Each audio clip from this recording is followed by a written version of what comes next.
Sidang pemeriksaan saksi kasus pembunuhan Brigadir Yosua atas terdakwa Richard Eliezer, Ricky Rizal, dan Kuat Ma'ruf pada hari ini selesai digelar dan sidang akan dilanjutkan kembali pada Senin depan dengan agenda pemeriksaan Putri Chandrawati sebagai saksi.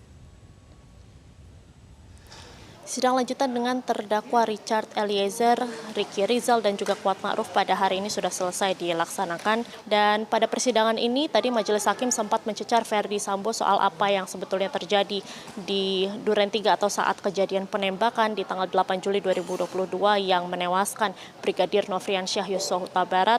Dijabarkanlah oleh Ferdy Sambo mulai dari di rumah saguling itu seperti apa, di mana ia memanggil Ricky Rizal untuk membackup atau apakah ia siap juga untuk menembak Yosua apabila ia melawan, saat Ferdy Sambo mengkonfirmasi soal pelecehan seksual yang dialami Putri Chandrawati yang diduga dilakukan oleh Yosua Huta Barat. Lalu Ricky Rizal menyatakan bahwa ia tidak sanggup atau ia tidak menyanggupi permintaan tersebut, dan selanjutnya Ferdy Sambo memanggil Richard Eliezer untuk melakukan hal tersebut atau membackup dan juga menembak Yosua apabila ia melawan. Dan selanjutnya beralih ke rumah Duren 3 saat kejadian penembakan. Tadi juga Majelis Hakim sempat mencecar Ferdy Sambo soal permintaan hajar cat saat kejadian penembakan atau sesaat sebelum kejadian penembakan itu terjadi. Dan tadi Ferdy Sambo juga sempat menjelaskan bahwa perintah hajar cat itu tidak dimaksudkan untuk menembak Yosua atau membuat Yosua Huta Barat ini meninggal dunia, di mana memang kematian Yosua ini tidak dikehendaki oleh Ferdy Sambo sebetulnya. Dan sebelumnya tadi juga jaksa penuntut umum sempat mencecar atau menanyakan ke Ferdy Sambo soal apakah ia pernah mengikuti tes uji kebohongan atau tes poligraf.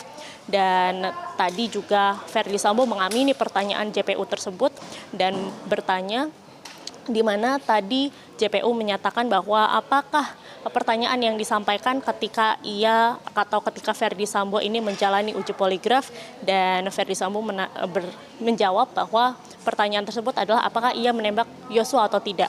Dan Ferdy Sambo menjawab ketika ditanya pertanyaan tersebut adalah ia tidak menembak Yosua. Dan lalu jaksa penuntut umum ini bertanya kepada Ferdy Sambo apa hasil dari uji poligraf tersebut, dan Ferdy Sambo menjawab bahwa hasilnya adalah ia tidak jujur atau berbohong. Dan setelah itu JPU juga menyudahi pertanyaan, lalu Ferdy Sambo meminta hakim untuk menjelaskan bahwa sebetulnya poligraf ini tidak bisa dijadikan pembuktian dalam pengadilan atau dalam persidangan dan hanya bisa menjadi pendapat saja.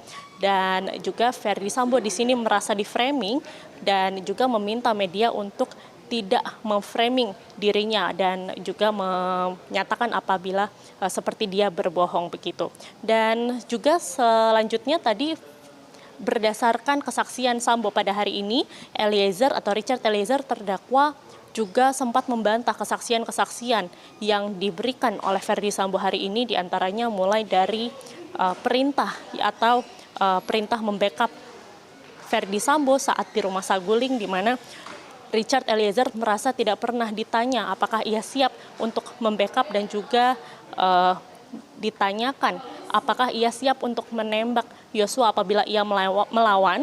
Dan yang Eliezer bilang adalah Ferdy Sambo itu meminta Eliezer untuk menembak Yosua dan juga menjabarkan atau menyampaikan skenario apa yang akan dijalankan di Duren 3. Selain itu, Eliezer juga menjelaskan bahwa Ferdy Sambo juga sudah atau pernah memberikan kotak amunisi sebelum kejadian di Duren 3 tersebut, dan juga meminta Eliezer untuk mengisi atau menambah amunisi di senjata apinya. Dan juga selanjutnya tadi juga beberapa terdakwa lain yaitu Ricky Rizal dan juga Kuat Ma'ruf sempat memberikan bantahan juga terkait dengan kesaksian Ferdy Sambo, namun tidak selengkap yang Richard Eliezer katakan. Sementara itu untuk jadwal sidang di sidang Richard Eliezer, Kuat Ma'ruf dan juga Ricky Rizal ini akan dilanjutkan di hari Senin depan di tanggal 12 Desember 2022 dengan agenda pemeriksaan yaitu terhadap Putri Chandrawati sebagai saksi. Dari Jakarta, Diandra Mukni, Arija Yusman, MGN.